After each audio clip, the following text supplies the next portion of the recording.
Je vous salue dans le précieux et merveilleux nom de notre Seigneur béni Jésus-Christ. Que la grâce, l'amour et la paix soient notre partage au nom béni de Jésus-Christ. Sachant que vous êtes fatigués et il y a le soleil, il y a la chaleur, je demande au Saint-Esprit, par sa grâce, d'apporter une fraîcheur sous cette tente et dans vos corps au nom de Jésus-Christ. Hier, j'avais demandé un bonus au Seigneur et il m'a donné au moins 1h15. Que son nom soit béni. Amen. Père, nous te sommes infiniment reconnaissants. Merci pour la grâce. Merci pour ta présence. Merci pour ta parole. Merci pour le nom de Jésus-Christ. Merci pour le sang de l'agneau. Et merci pour le Saint-Esprit que tu nous as donné pour nous instruire, pour nous enseigner, pour nous conduire dans toute la vérité. Honneur et louange à toi. Au nom de Jésus. Amen. Amen. Donc, j'apporte ma contribution par la grâce du Saint-Esprit en ajoutant ce que nous avons déjà entendu au travers des excellents hommes de Dieu sur le thème les réalités du Christ en nous. Nous sommes complémentaires les uns des autres. Et je crois de tout mon cœur que cette complémentarité est voulue par le Seigneur. Car il a dit qu'il a placé dans le corps des membres comme il le veut. Et si nous regardons même à travers la nature, Dieu nous a donné plusieurs arbres fruitiers. Il y a l'oranger, il y a le bananier, il y a le manguier et il y a le citronnier aussi. Il y a les raisins, il y a les pommes, il y a la variété. Et quand nous prenons même la parole de Dieu, avec les 4 évangélistes, nous voyons que Matthieu, Marc et Luc ont eu un message différent, différent de celui de Jean. Mais le Seigneur, s'il n'avait pas suscité aussi Jean, il y a des choses que nous n'aurons pas compris du tout. Si Jésus voulait que Jean aussi s'allie sur les 3 autres, nous aurons manqué par exemple les noces de Cana. Nous ne verrons pas la nouvelle naissance parce que c'est Jean qui nous a parlé de la nouvelle naissance avec Nicodème. Nous n'aurons pas l'histoire de la femme samaritaine. Nous n'aurons pas l'histoire de l'homme qui était à la piscine de Bethesda. Nous n'aurons pas vu l'homme né aveugle, ni Lazare ressuscité, et la femme adultère, sans parler de Jean 13, 14, 15 et 16 qui nous parlent du Saint-Esprit. Dieu utilise les hommes, chacun pour apporter le fruit que le Seigneur lui a donné. Je pense de tout mon cœur que nous serons richement bénis. Et ma prière, c'est que même si nous nous quittons aujourd'hui, il y a des visages certainement qu'on ne reverra plus parce que ce n'est pas évident qu'on revienne à Wayuya de sitôt. Parce qu'il y a des affectations et tout. Mais ce qu'il ne faut pas manquer, c'est notre rendez-vous avec le Seigneur. Que nous puissions nous retrouver là-haut. Même s'il arrivait que nous ne nous croisons plus sur la terre, que nous puissions nous revoir au ciel. C'est un rendez-vous qu'il ne faut pas manquer. Et je prie le Seigneur que personne ne manque à ce rendez-vous. On peut manquer des rendez-vous d'affaires, des rendez-vous de promotion, des rendez-vous de toutes sortes. Mais ce rendez-vous, aux noces de l'agneau, que tous les visages qu'on voit aujourd'hui ici, nous puissions les retrouver tous au ciel. Nous puissions les retrouver tous au ciel. Alors dis à ton voisin, je compte voir ton visage au ciel. Ne manque pas ce rendez-vous qui est un rendez-vous très important. Amen. Amen. Alors, allons toujours dans la complémentarité. Et nous allons ouvrir la parole de Dieu dans Philippiens 2, verset 3 à 9.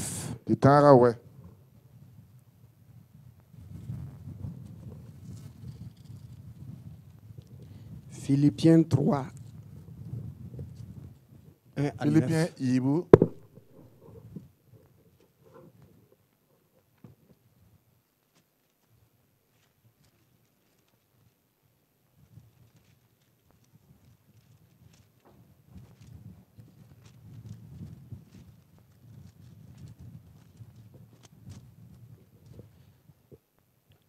Commençons par le verset 3 pour gagner du temps. Car les circoncis, c'est nous. Philippiens 2, 3, verset 3. Ne faites rien par esprit de parti ou par vaine gloire, mais que l'humilité vous fasse regarder les autres comme étant au-dessus de vous-même. Que chacun de vous, au lieu de considérer ses propres intérêts, considère aussi ceux des autres. Ayez en vous les sentiments qui étaient en Jésus-Christ, lesquels, existant en forme de Dieu, n'a point regardé comme une proie arrachée d'être égal avec Dieu, mais s'est dépouillé lui-même en prenant une forme de serviteur, en devenant semblable aux hommes et ayant paru comme un simple homme. Il s'est humilié lui-même, se rendant obéissant jusqu'à la mort, même jusqu'à la mort de la croix. C'est pourquoi aussi Dieu l'a souverainement élevé et lui a donné le nom au-dessus de tous les noms, afin qu'au nom de Jésus-Christ, tous genoux fléchissent dans les cieux, sur la terre et sous la terre, et que toute langue confesse que Jésus-Christ est Seigneur, à la gloire de Dieu le Père. Amen. Amen. Que Dieu bénisse sa sainte et divine parole. Nous avons vu de long en large l'intérêt du Christ en nous, les réalités du Christ en nous, les bénéfices du Christ en nous, le succès, la victoire, le succès, la victoire, la prospérité. Mais rentrons maintenant dans les lois du royaume, lorsque le Christ vient habiter en nous. Nous pouvons être prospères. Nous pouvons posséder tout. Mais il y a des petites choses qui peuvent nous bloquer, qui peuvent nous empêcher de croître, qui peuvent empêcher le ciel de bien nous noter. Car ce que les hommes notent sur la terre est différemment noté au ciel. Ce que la terre considère, le ciel peut ne pas considérer. Ce qui est grand sur la terre peut être petit au ciel. Et ce qui est petit sur la terre peut être grand au ciel. Donc, faisons beaucoup attention afin que nous ne soyons pas focalisés uniquement sur beaucoup de choses et oublier les principes élémentaires du royaume. Alors, Paul nous enseigne ici en disant les bénéfices et la réalité aussi du Christ en nous. C'est de voir comment Christ s'est comporté lui-même. Il dit que chacun d'entre nous, toi et moi, au lieu que nous soyons focalisés sur nos propres intérêts, au lieu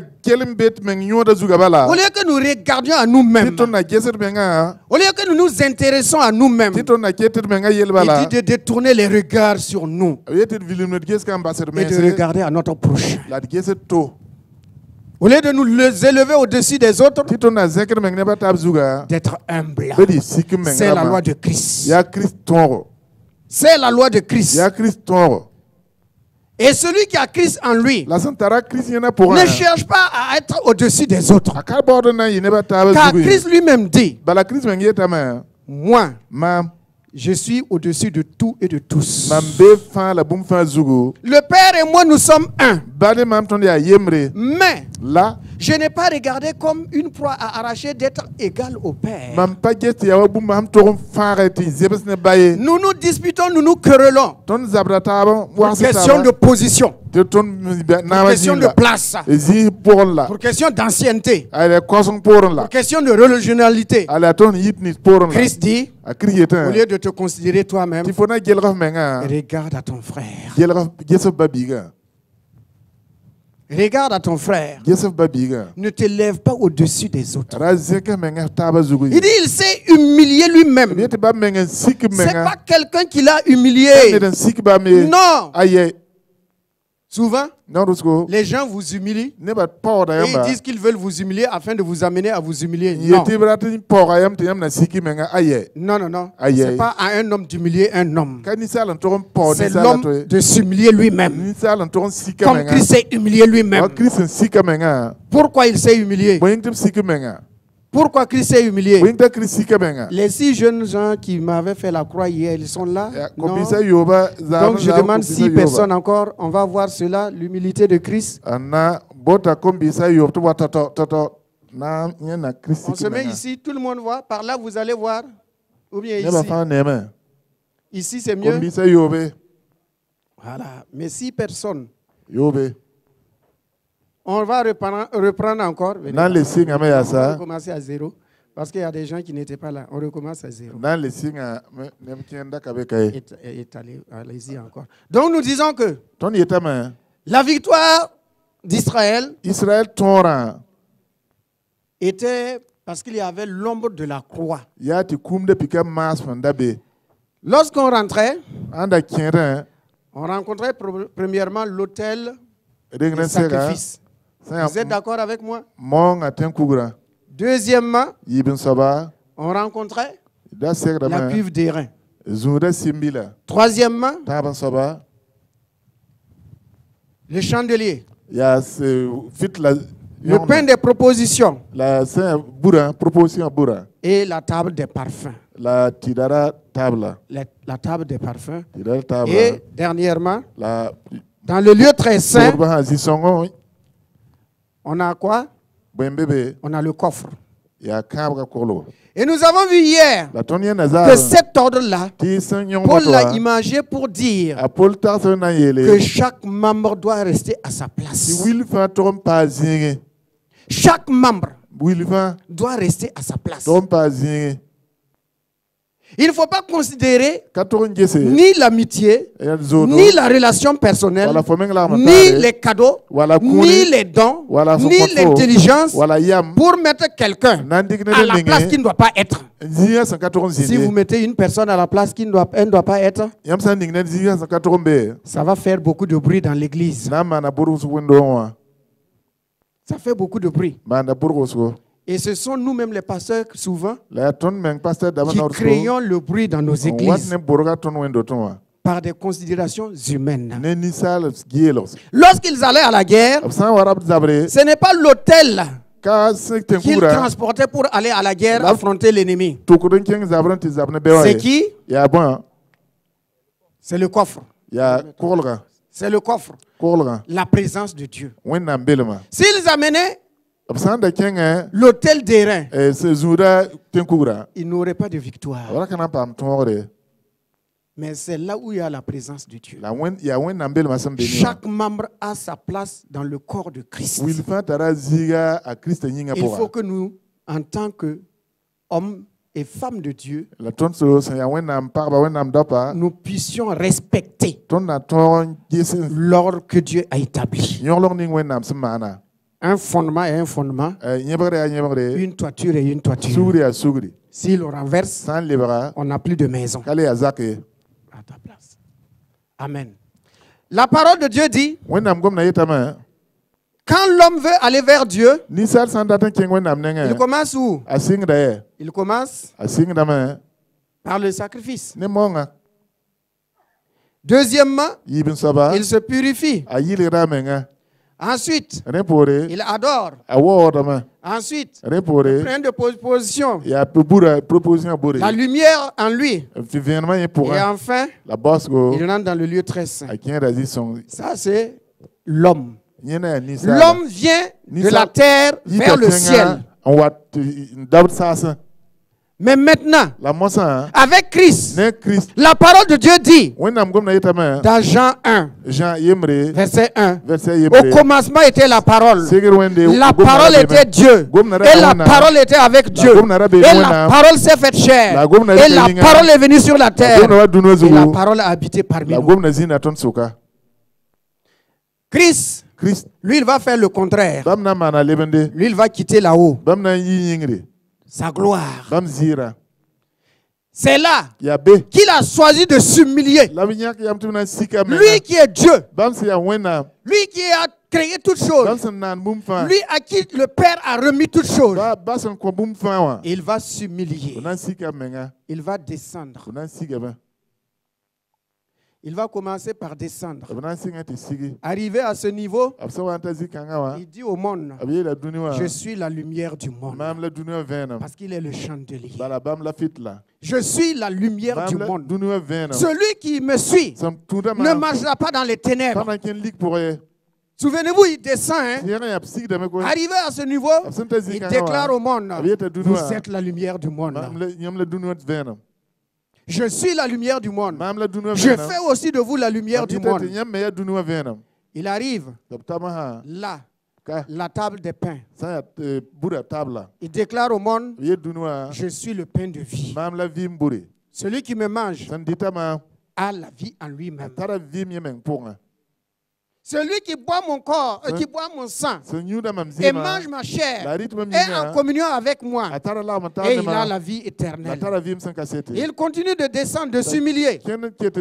Il arrive là et il dit à la femme samaritaine, il y a un temps qui va venir où on n'adorera pas Dieu sur la montagne. Mais ceux qui veulent adorer Dieu l'adorent en esprit et en vérité. L'adorent en esprit et en vérité. Il est arrivé à l'autel des parfums.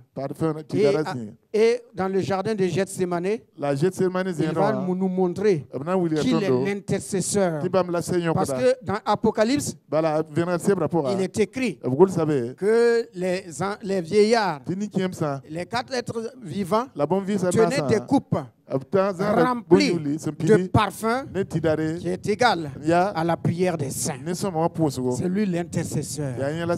Il va arriver maintenant à la cuve d'airain. Gloire à Dieu. La cuve d'airain. Tandis que Dieu a donné un poids à tout.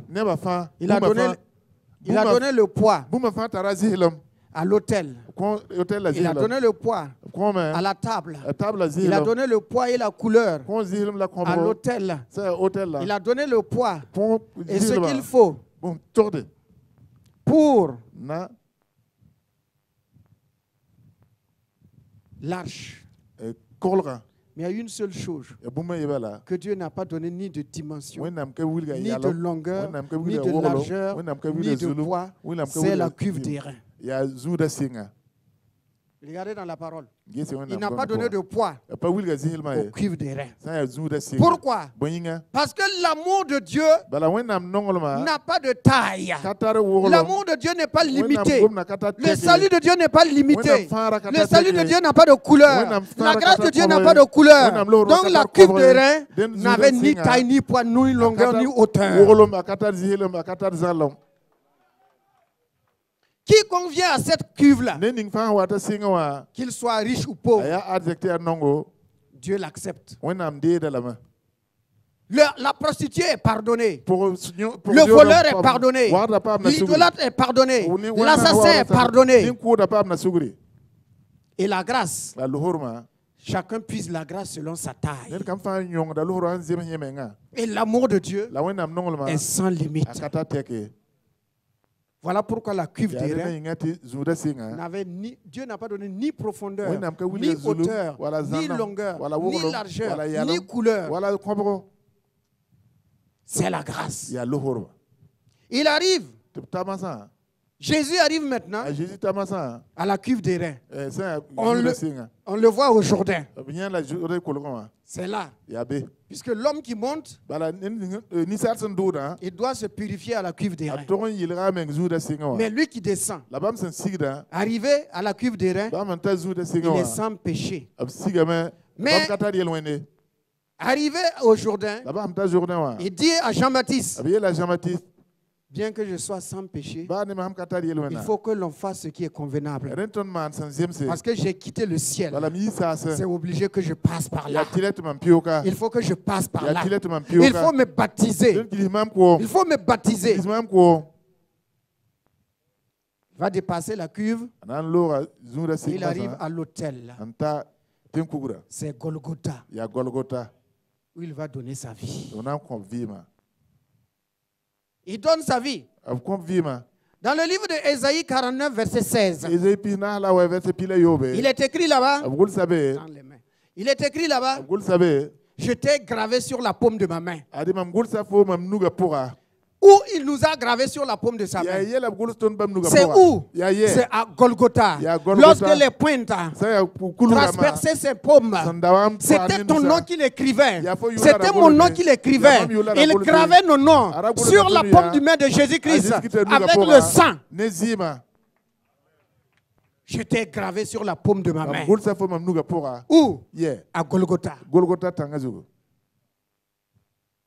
Voilà Christ qui s'est humilié lui-même. Il s'est humilié lui-même. De riche qu'il était, il s'est fait pauvre. Il est descendu volontairement. Il dit, je donne ma vie moi-même. C'est personne qui me lote. Mais c'est volontairement que je la donne. Il est descendu. Et lorsqu'il a accompli ce qu'il avait à faire, il remonte avec chacun d'entre nous maintenant. Et il dit, je veux que là où moi j'étais, chacun d'entre vous, vous soyez avec moi. Et nous voici avec lui ici.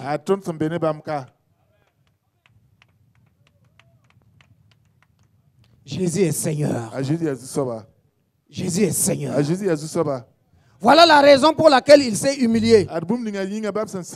C'est pour descendre de sa gloire et venir t'amener, toi et moi, qui étions dans la boue du péché, de la misère, de la maladie, de la malédiction. Il vient, il se dépouille, il s'offre lui-même et il dit, je te donne ma nature.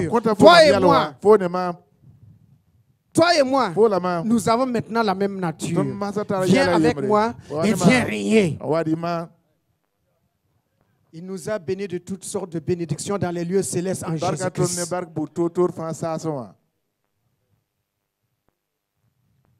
Il s'est humilié lui-même. Et Dieu nous demande aussi, le Christ en nous doit nous amener à nous humilier, à être humble. Car l'homme ne possède rien de lui-même que ce que le ciel lui a donné. Merci. Il s'est humilié. Lui-même, volontairement. Et là où Christ est toi. Si Christ est en moi, gloire soit rendue à Dieu. Nous devons savoir nous humilier. Lisons dans Exode 20, versets 18 à 21.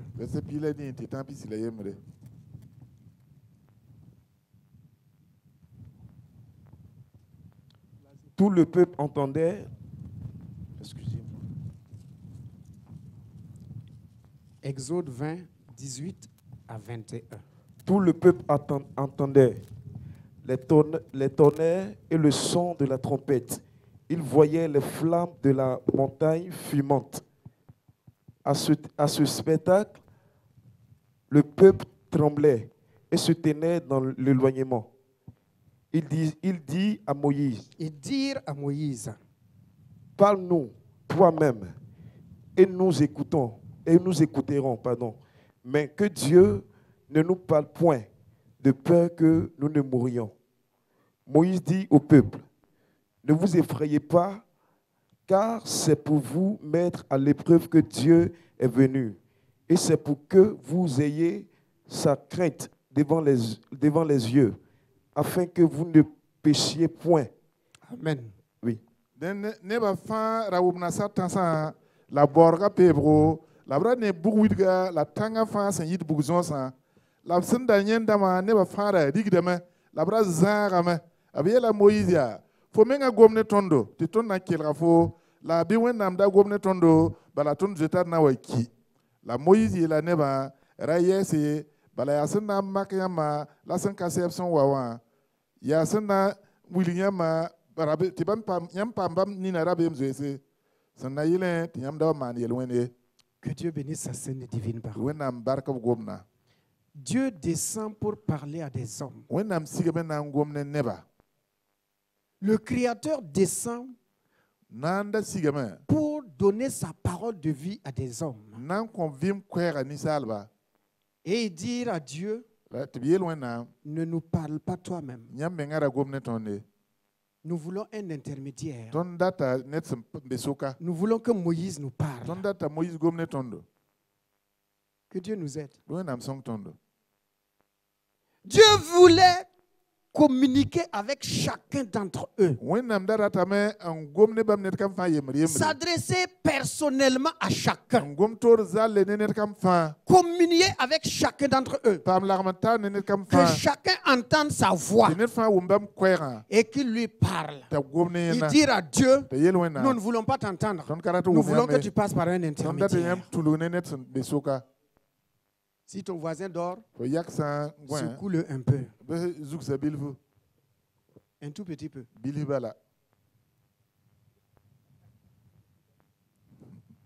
Alléluia.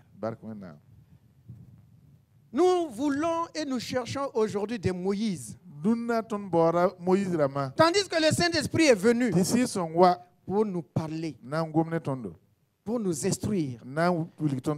Jésus lui-même dit, lorsqu'il viendra, il vous enseignera toutes choses. Il enseignera chacun, chaque individu, selon sa langue, selon sa compréhension, selon son intelligence, selon sa capacité. Le Saint-Esprit s'abaisse au niveau de tout un chacun pour nous enseigner. Et on dit non, on ne veut pas entendre la voix de Dieu. On préfère la voix des prophètes. On préfère la voix des évangélistes. On préfère la voix des pasteurs. On préfère la voix d'autres choses. Alors que le Saint-Esprit dit, je suis venu pour t'instruire. Et dire, nous ne voulons pas entendre Dieu. Eh oui. Qu'est-ce que Paul dit à Timothée? Dans les derniers temps, les gens aimeront entendre ce qui fait plaisir à la chair.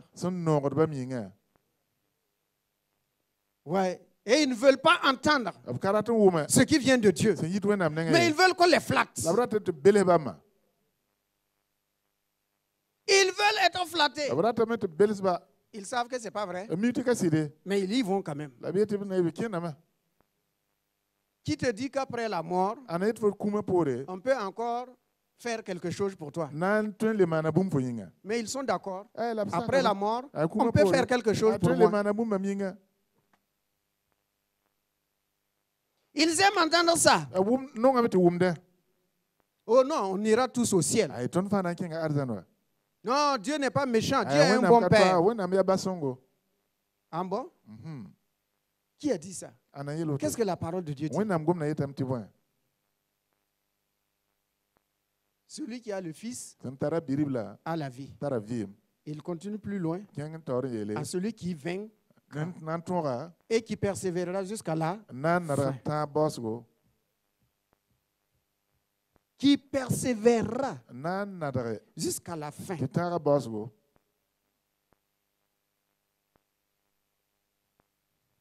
Frère, nous sommes sur un terrain de course.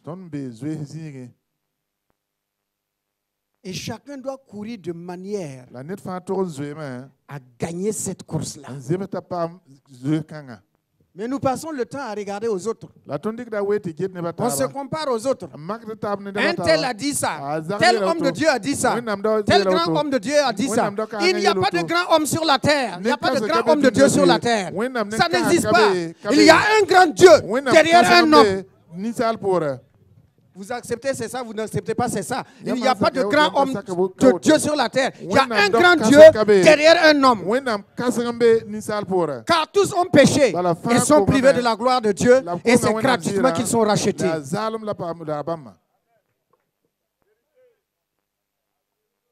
L'évangile a franchi.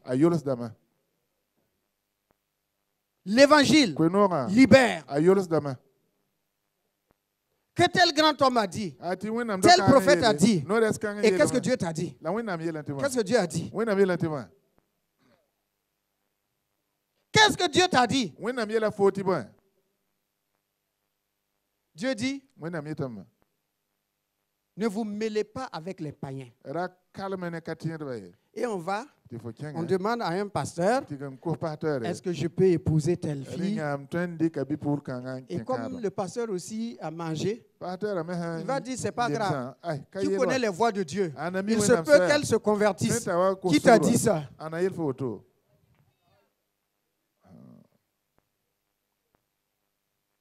Qu'est-ce que Dieu a dit? Qu'est-ce que Dieu t'a dit à toi? Non, ce n'est pas ce qu'il a dit à un homme. Mais qu'est-ce qu'il a dit à toi-même? Nous avons vu hier l'expérience de Saül et pour Saül. L'expérience de Saül était avec des armes. L'expérience de David était avec Dieu, plus sa fronde et les 5 pierres et son bâton.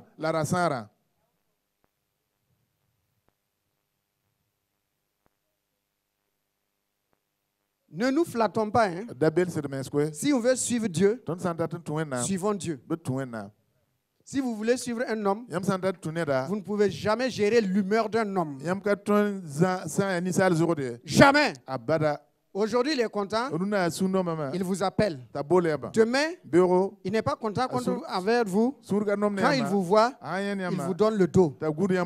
Mais Dieu ne donne jamais dos à qui que ce soit.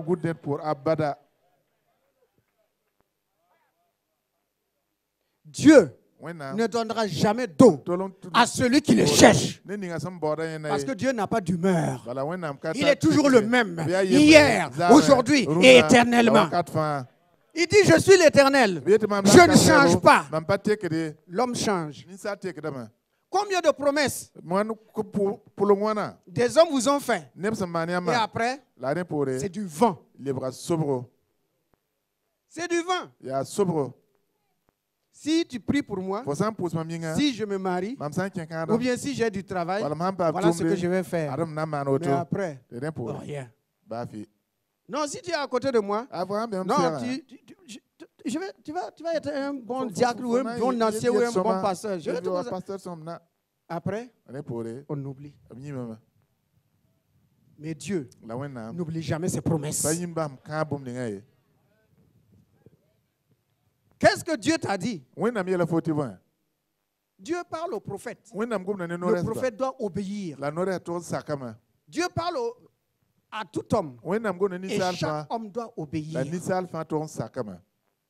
Ils dirent à Dieu, nous ne voulons pas t'écouter. Nous voulons avoir nos Moïse. Et les Moïse apportent toujours la loi. Les Moïse, ils apportent des lois. Si tu ne fais pas ça, si tu me fais ça, si tu ne me fais pas ça, si tu ne fais... Les Moïse apportent des lois. Mais avec Dieu, c'est toujours la grâce. Qu'est-ce qu'il a dit? Qu'ils aiment se tenir derrière la chair de Moïse. Ils aiment être salués. Rabbi. Rabbi. Ils aiment les bonnes places dans les festins et dans les églises. Quand vous les mettez dehors, derrière, ils se plaignent. Mais ils ne connaissent pas qui moi je suis. Mais je suis pasteur, moi. Je suis le pasteur de... Mon ami, ce n'est pas la place qui écoute. Ce sont tes oreilles qui écoutent. Ce n'est pas la place qui est importante. Non. C'est la place que Dieu a dans ton cœur. C'est la place que Dieu a dans ton cœur. C'est cette place-là qui est plus importante que la place que tu auras devant dans une église.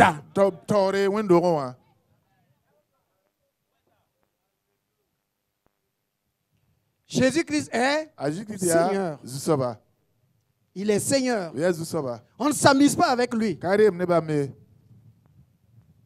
Josué a dit, choisissez aujourd'hui qui vous voulez servir. Soit vous servez Dieu, ou vous servez vos sentiments.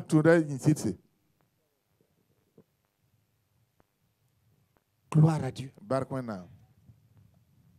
Lisons dans Matthieu 20, 20. Jusqu'à 28, on va faire une longue lecture. Mais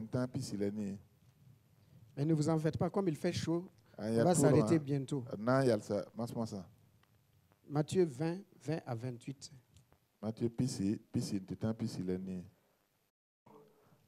La mère des fils de Zébédée s'approcha de Jésus. Mon ami, il faut poser quelque chose dessus pour lui. Voilà. Alors la mère des fils de Zébédée s'approcha de Jésus avec ses fils et se prosterna pour lui faire une demande. Il lui dit, « Que veux-tu? Ordonne, lui dit-elle, que mes deux fils que voici soient assis dans ton royaume, l'un à ta droite et l'autre à ta gauche. » Jésus répondit, « Vous ne savez pas ce que vous demandez. Pouvez-vous boire la coupe que je dois boire? Nous le pouvons, dit-il. Et il leur répondit, il est vrai que vous boirez ma coupe, mais pour ce qui est d'être assis à ma droite et à ma gauche, cela ne dépend pas de moi et ne sera donné qu'à ceux à qui mon Père l'a réservé. Les 10, ayant entendu cela, furent indignés contre les deux frères. Jésus les appela et dit, « Vous savez, les chefs des nations, vous savez que les chefs des nations les tyrannisent et que les grands les asservissent. Il n'en sera pas de même au milieu de vous, mais quiconque veut être grand parmi vous, qu'il soit votre serviteur. Et quiconque veut être le premier parmi vous, qu'il soit votre esclave. C'est ainsi le Fils de l'homme.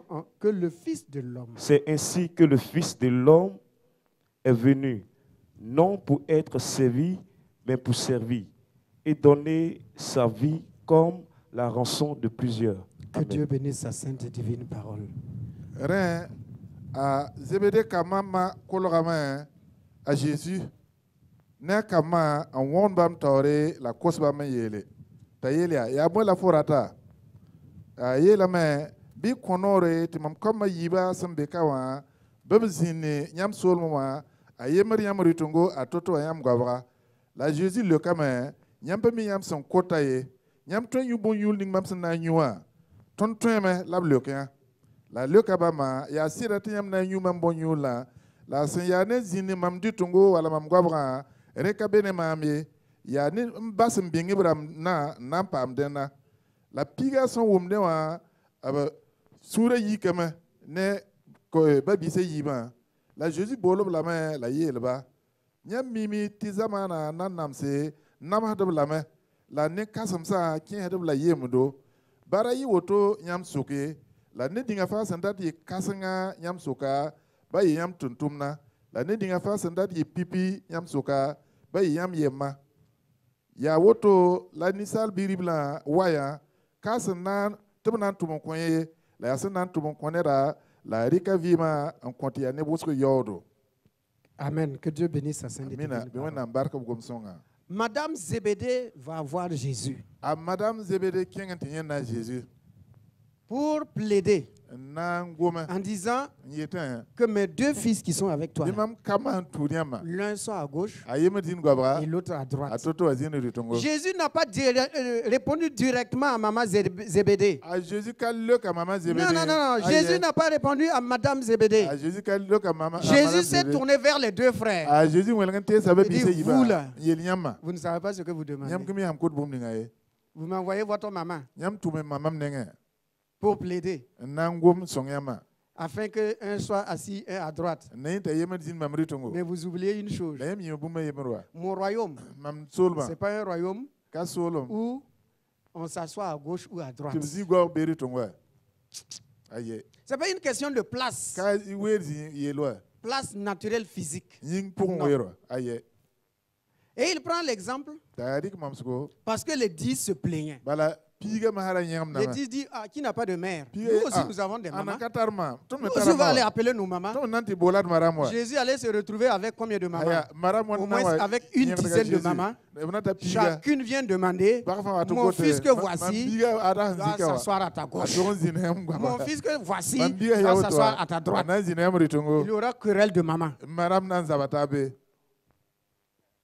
Jésus dit, calmez-vous. Les rois du monde, les puissants du monde, ils tyrannisent leur peuple. Ils humilient leur peuple. Ils écrasent leur peuple. Ils dominent leur peuple. Mais vous, c'est différent. Chez vous là, c'est différent. Que celui qui veut être le plus grand parmi vous, alléluia, celui qui veut être grand, il doit servir les autres. Ah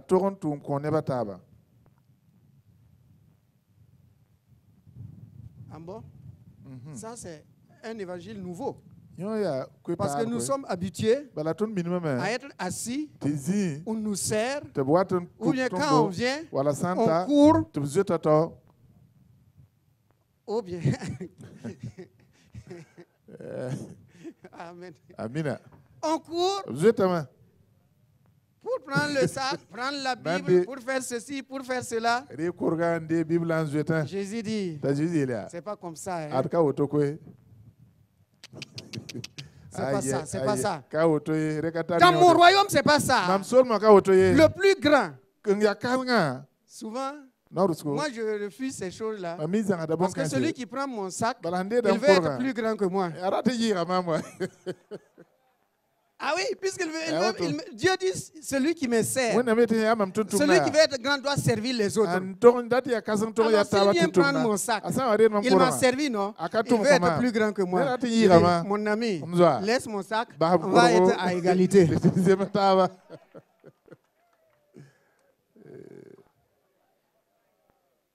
Voyez?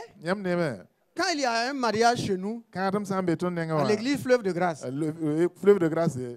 mes frères qui sont là sont témoins. Moi-même, je sers. Je prends l'ouvre-bouteille et j'ouvre les bouteilles. Je sers. Je ramasse les bouteilles.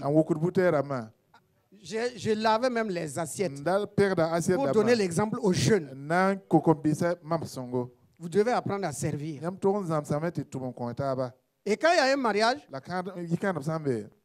les filles lavent.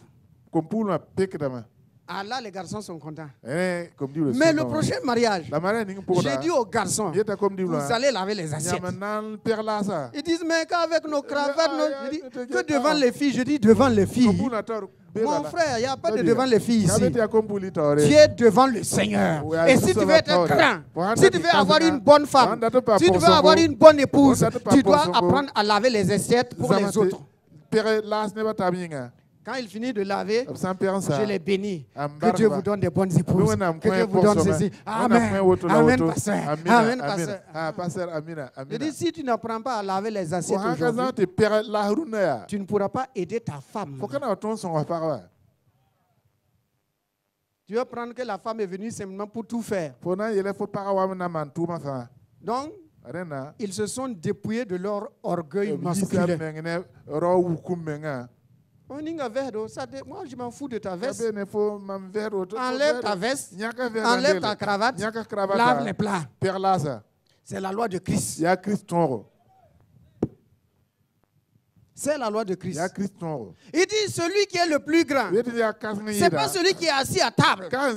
Non, c'est celui qui sert. Mais hélas, la vie chrétienne aujourd'hui, on a oublié tout ça. Chacun veut se faire servir. Chacun veut avoir des garde-corps.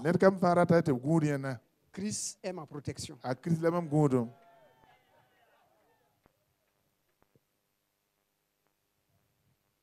Alléluia. Christ. Moi, j'ai dit un jour à des gens, il dit, mais votre sécurité là-haut, si un bon commando rentre ici, un seul, vous tous, vous êtes cadavres. Ils ont dit que ce n'est même pas là, qu'ils vont passer par le mur. Il dit, oh, c'est Dieu qui est la protection. Un homme ne peut pas protéger un autre homme. C'est Dieu qui est notre protecteur. Qu'est-ce que David nous dit? L'Éternel est mort. Dans le psaume 91, qu'est-ce qu'il dit? L'Éternel est mon rempart et mon salut. Il est mon rocher. Même si je traverse l'ombre de la vallée de la mort, qui peut me sauver? Qui peut me protéger? Un garde-corps peut me protéger? Qui peut me protéger? Mon frère, la mort même ne l'a pas laissé au toit. C'est Dieu qui est notre protection. Revenons à l'évangile clair et simple. Sinon, on prend des lourds fardeaux et ça nous complique la marche. Ce que je dis, c'est vrai, oui ou non? Qui peut protéger qui? Qui peut protéger qui? Mais quand Dieu vous protège, que les 1000 tombent à côté, 10 000 à droite, 10 000 à gauche, vous ne serez jamais atteint.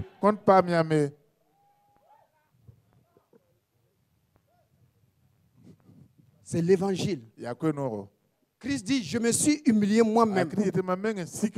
Pourquoi mes serviteurs ne veulent pas s'humilier? Mais quand quelqu'un dit aujourd'hui, je suis serviteur de Dieu, il veut que les autres le servent. Alors que c'est le contraire. C'est lui qui doit servir les autres. C'est pas ce que Christ a fait. Il a dit, je ne suis pas venu pour me faire servir. Dans Jean 13, il se dépouille de ses vêtements. Il prend une serviette. Il se met à laver leurs pieds. Le maître, il lave le pied de ses disciples. Mais aujourd'hui, quel pasteur va laver le pied d'une vieille femme? Fandier. Un poussi? Non, fandier. Un pousse-poussi. Non, pousse-moi. Si c'est un ministre, d'accord. Le sang qui a sauvé le ministre est le même sang qui a sauvé la vieille femme.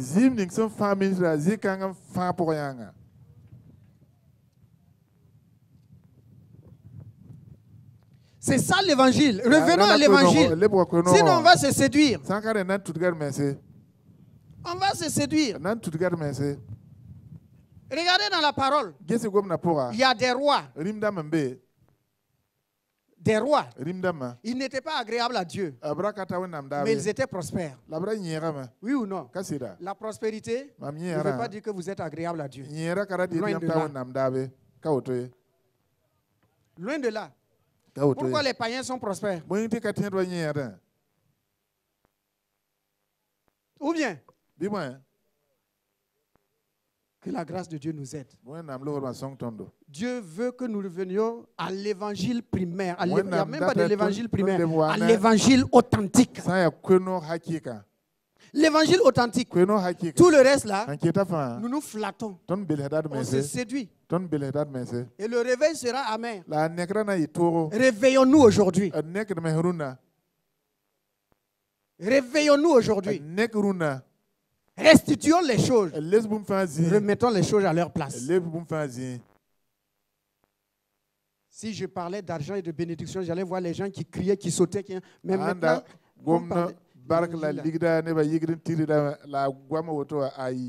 les gens seront amoureux de l'argent, aimant ce qui chatouille les oreilles.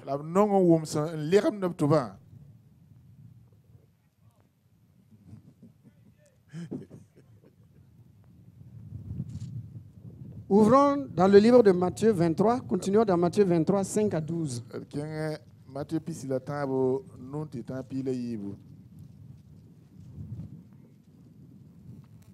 être un peu long. Attends, je vais lire moi-même. Ok. Il dit ceci, verset 5, on va aller au verset 5. Ils font toutes leurs actions pour être vus des hommes. Ainsi, ils portent de larges phylactères et ils ont de longues franges à leurs vêtements. Ils aiment la première place dans les festins et les premiers sièges dans les synagogues. Ils aiment à être salués dans les places publiques et à être appelés par les hommes rabbis. Mais vous, ne vous faites pas appeler rabbi, car un seul est votre maître, et vous êtes tous frères. N'appelez personne sur la terre votre père. Même si on appelle souvent Saint-Père, ça n'existe pas. Ça n'existe pas. Il y a un seul qui est père. C'est celui qui est assis sur le trône. Car un seul est votre Père, c'est celui qui est dans les cieux. Ne vous faites pas non plus appeler directeur, monsieur le directeur. Car un seul est votre directeur, le Christ. Le plus grand parmi vous sera votre serviteur. Quiconque s'élèvera sera abaissé, et quiconque s'abaissera sera élevé. C'est la loi du Christ en nous. C'est la loi du Christ en nous. Souvent, on veut obliger les gens à vous respecter, à vous honorer. Non. Mon ami, si tu veux être honoré, il faut honorer les autres. À l'église, à Fleuve de Grâce, que ce soit un jeune, un vieux, une femme, un homme, quand il s'avance vers moi pour me saluer, moi aussi je vais vers lui pour le saluer. Quand je suis assis, je me lève pour le saluer. Il dit non, papa, asseyez-vous. Papa dit non, je ne vais pas m'asseoir parce que je vois Christ en toi. C'est pour cela que je me lève pour te saluer. C'est pour cela que je vais vers toi pour te saluer. Ça amène quoi? Ça les amène à m'honorer. Je ne crie pas, je ne cherche pas. Je ne les dis pas honorer-moi. Je ne dis pas respectez-moi. Je commence à les honorer. Je commence à les respecter. Et à leur tour, ils me respectent. On ne doit pas poursuivre. On doit faire. Et on récolte. Tu sèmes et tu récoltes. Le plus grand, celui qui veut être le plus grand, doit être le plus petit. Et quiconque s'élève sera abaissé. Laissons Dieu nous élever et cherchons à élever les autres et Dieu nous élèvera. Mais poursuivre les gens, honorez-moi, respectez-moi, honorez-moi. C'est de la vanité. Est-ce que toi tu honores l'autre?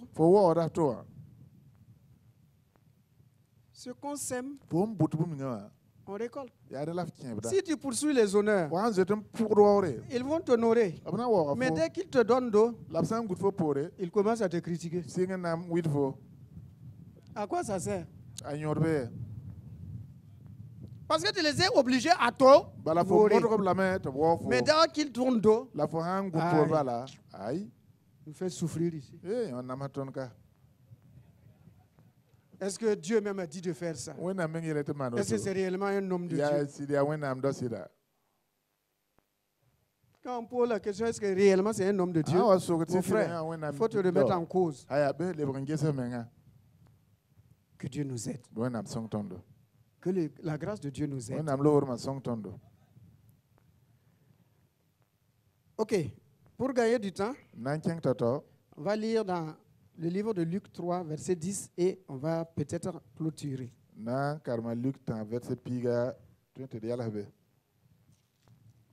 Luc 10. Luc 3. Ah oui, Luc 3, verset 10. Ok, vous connaissez? Ils sont allés vers Jean-Baptiste et ils ont dit à Jean-Baptiste, que devons-nous faire? Jean-Baptiste leur dit que celui qui a à manger donne à celui qui n'en a pas. Que celui d'entre vous qui a à manger donne à celui qui n'a pas à manger.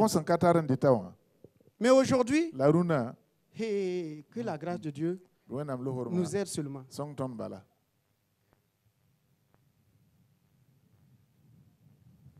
Quand un pasteur dit qu'il n'a pas à manger, ou un frère dit qu'il n'a pas mangé, qu'est-ce qu'on dit? On va dire qu'il n'est pas un bon chrétien.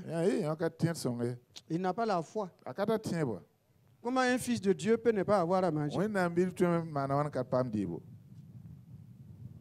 Dans la parole de Dieu, dans Jean 11, il est écrit que Jésus lui-même eut faim. Jésus même eut faim. Il n'y avait pas de quoi manger à côté. Il est allé vers quoi? Un figuier. S'il y avait la nourriture à côté, est-ce qu'il allait vers le figuier? C'est parce qu'il n'y avait pas de provision à côté. Mais aujourd'hui, quand on dit que quelqu'un n'a pas à manger, ce n'est pas un bon chrétien. Il n'a pas la foi. Comment un fils de Dieu peut ne pas avoir à manger? Donc, chacun veut faire, on dit qu'il est fils de Dieu.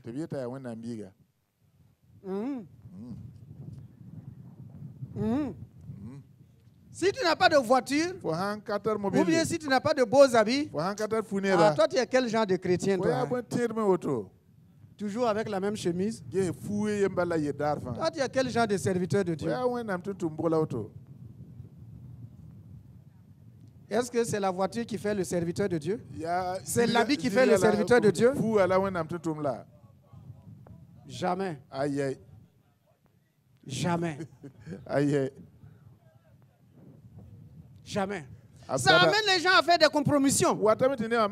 Chacun voulant montrer qu'il est homme de Dieu, qu'il est fils de Dieu, qu'il a une position. Qu'est-ce qu'on va faire? On va faire des compromis. Et on vient maintenant. Je vais témoigner, Dieu m'a béni. De quelle manière? Comment? Ils ne diront jamais comment. Ils ne diront jamais comment. Ils vous diront jamais comment.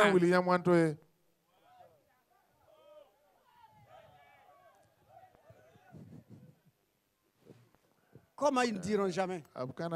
Mais pourquoi? Parce qu'on les a poussés. On les a poussés pour dire que quelqu'un, un pasteur par exemple qui n'est pas bien habillé, un pasteur qui n'a pas de voiture, un pasteur qui n'a pas une bonne moto, ce n'est pas un homme de Dieu. Il n'est pas un homme de Dieu. Jésus avec quelle voiture? Jean-Baptiste avec quelle voiture? Paul avec quelle voiture? Pierre avec quelle voiture?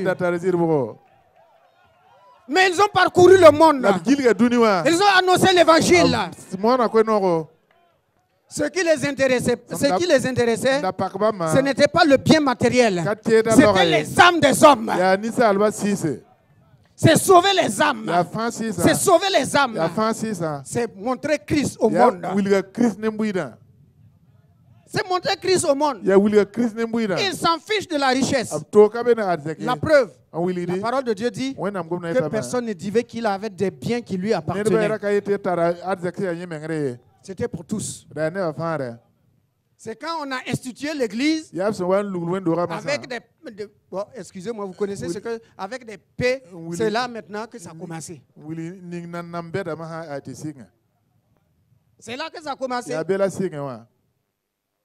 Avec les paix, vous savez, continuez le reste. Achevez. Ça ne va pas sortir de ma bouche.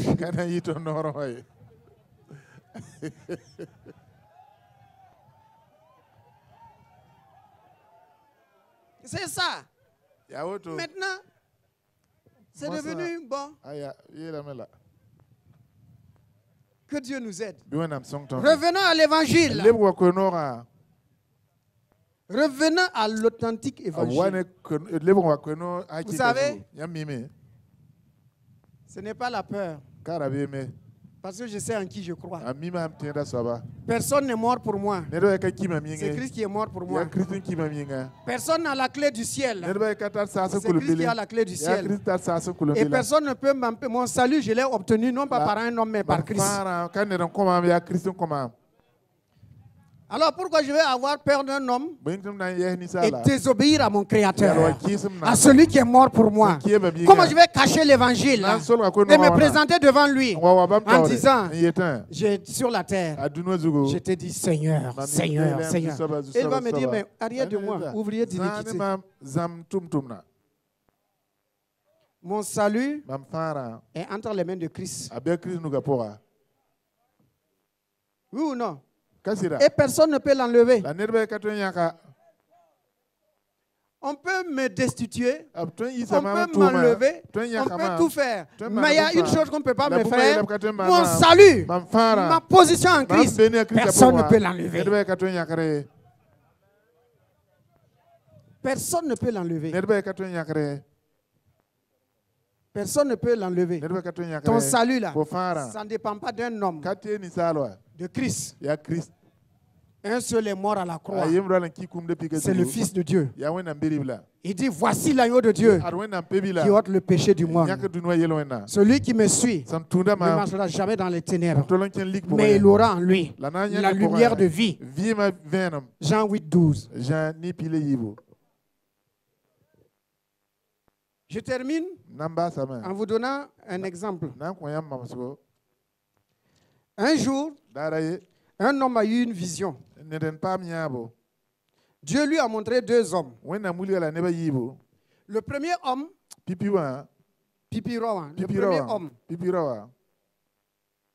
Dieu l'a montré, il était en train d'évangéliser, de secourir des personnes pauvres et de prier pour les malades.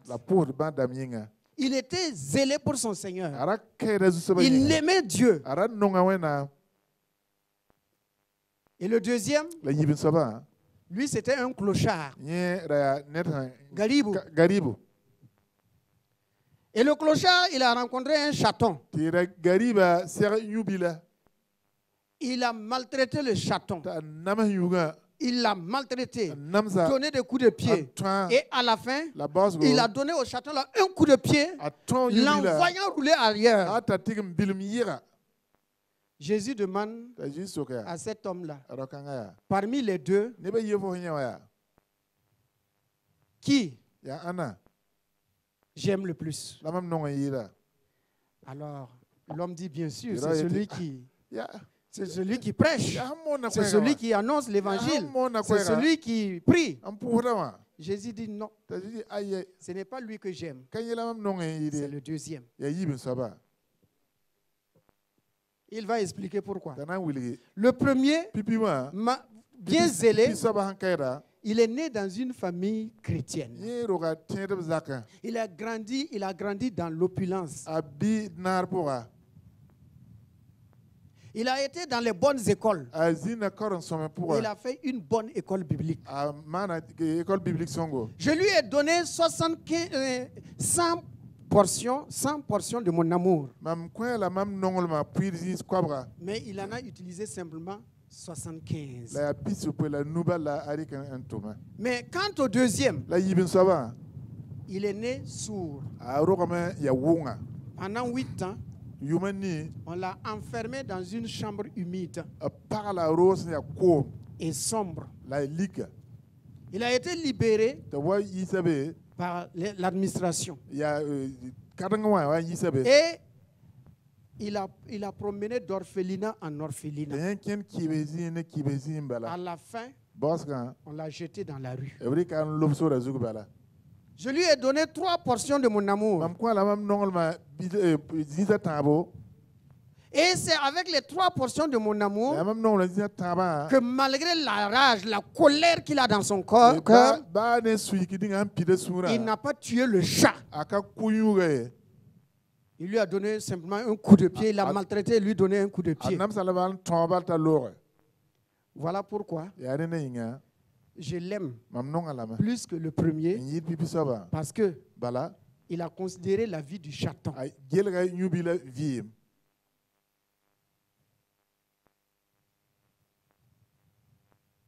Mais le premier, c'est normal. Il n'a pas souffert. Mais lui, il a trop souffert. Malgré tout, les 3 portions que je lui ai données, il l'a utilisé.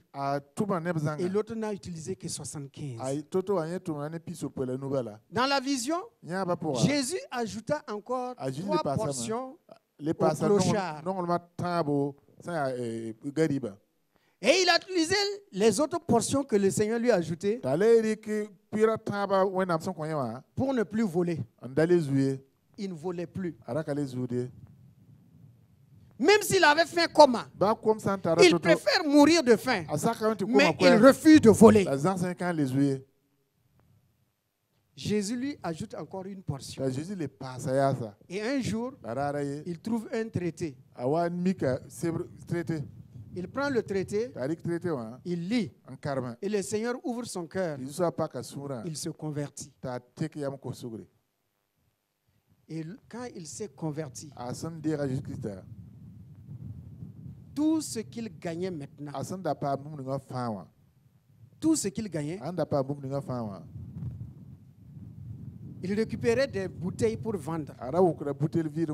Mais dans son gain, il mangeait tout juste un peu. Et le reste là, il prenait pour acheter des traités et donner et distribuer. Il a encore utilisé la portion que Dieu lui a donnée. Donc, cet homme, donc il a amené beaucoup de monde au ciel. Jésus dit non. Il n'a amené qu'une seule personne. Il a amené un soulard qu'il a amené à la conversion. Et ce jour-là, il est resté au même endroit. Et je serais venu le trouver là-bas si je ne l'avais pas poussé à continuer. Il a encore utilisé la portion que je lui ai donnée. Et Jésus a ajouté encore. Maintenant, quand il trouvait un morceau de pain dans une poubelle, il prenait la moitié, il mangeait.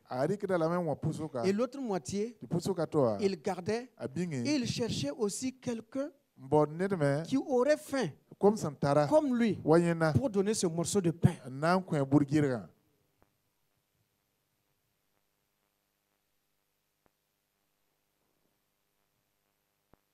Et Jésus dit que lorsque lui donnait un carton pour se coucher, il lui rendait grâce. Il priait, il louait, et la place était remplie de la gloire de Dieu. Et Jésus dit maintenant que combien parmi mon peuple je leur donne à manger, mais ils ne savent pas dire merci. Ils sont dans des palais. Dans leur maison là.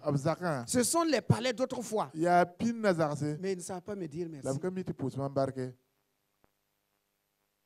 Regardez cet homme. Et il dit à l'homme à qui il montre la vision, un jour, toi-même tu l'as croisé et tu t'es moqué de lui en disant, voilà quelqu'un qui se prend pour Élisée.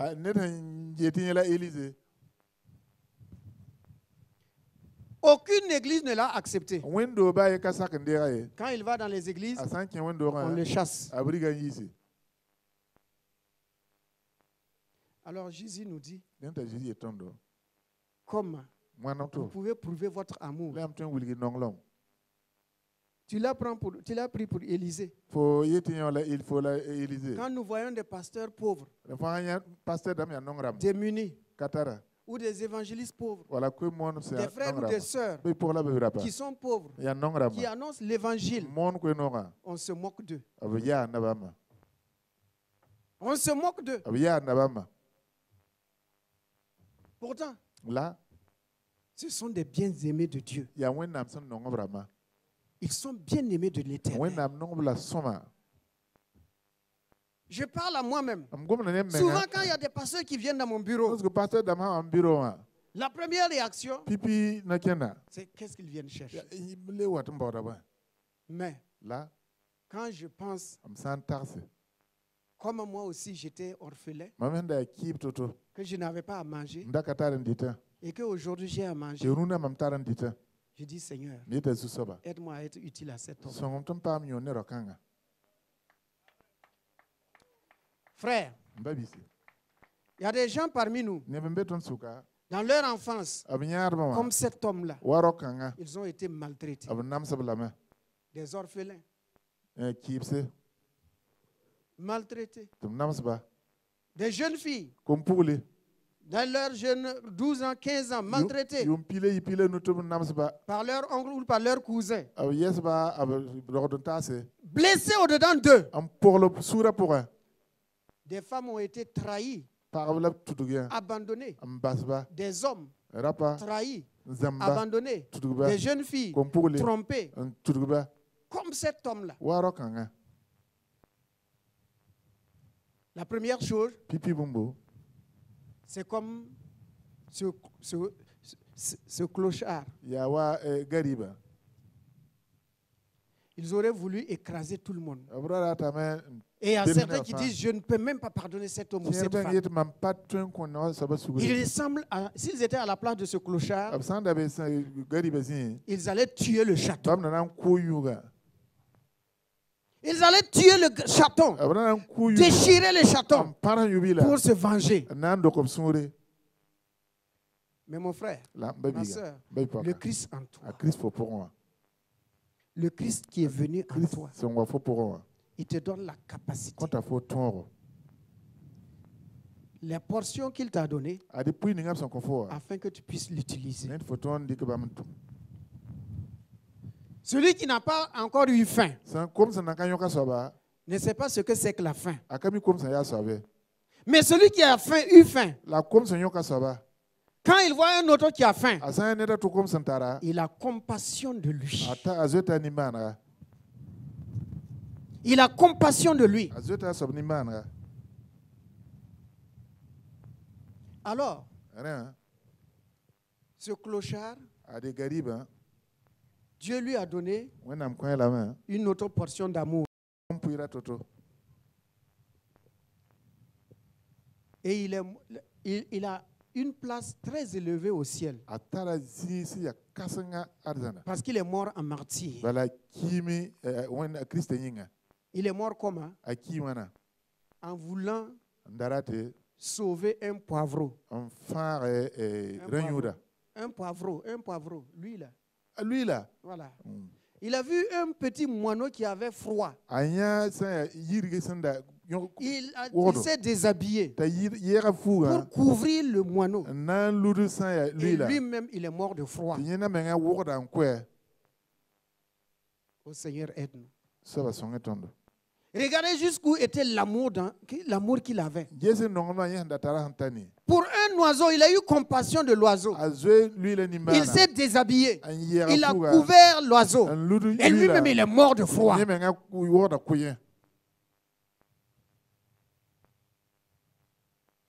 Combien parmi nous sont dans l'abondance alimentaire? Ils mangent. Et le reste, on jette à la poubelle. Ils ont des habits. Ils enlèvent ces habits-là. Ils ne s'habillent plus. Ils prennent pour frotter leurs pieds ou leurs chaussures. Alors que ces habits, oh Dieu.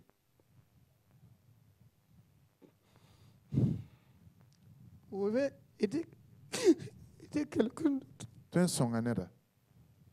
La nourriture qu'on jette à la poubelle.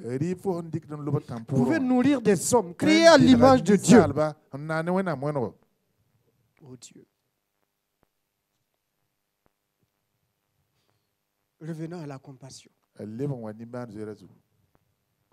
Revenons à la compassion. Si Dieu nous a visités et bénis, il ne faut pas jeter de la nourriture. Il ne faut pas prendre les habits pour essuyer vos chaussures ou vos pieds. Ne rendez jamais le mal pour le mal. Haine pour haine. Pardonnez toujours. Soyez compatissants. C'est ainsi les fils de Dieu. Un homme de Dieu, un fils de Dieu, place son héritage au ciel. Tous ces beaux habits, nous allons les laisser ici. Toutes ces voitures, nous allons les abandonner. Alors qu'on aurait pu aider quelqu'un. On aurait pu nourrir quelqu'un. On aurait pu vêtir quelqu'un. On aurait pu sauver quelqu'un.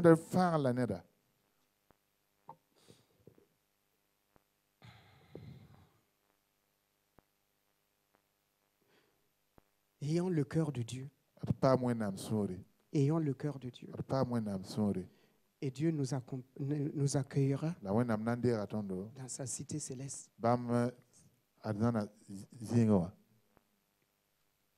Ok.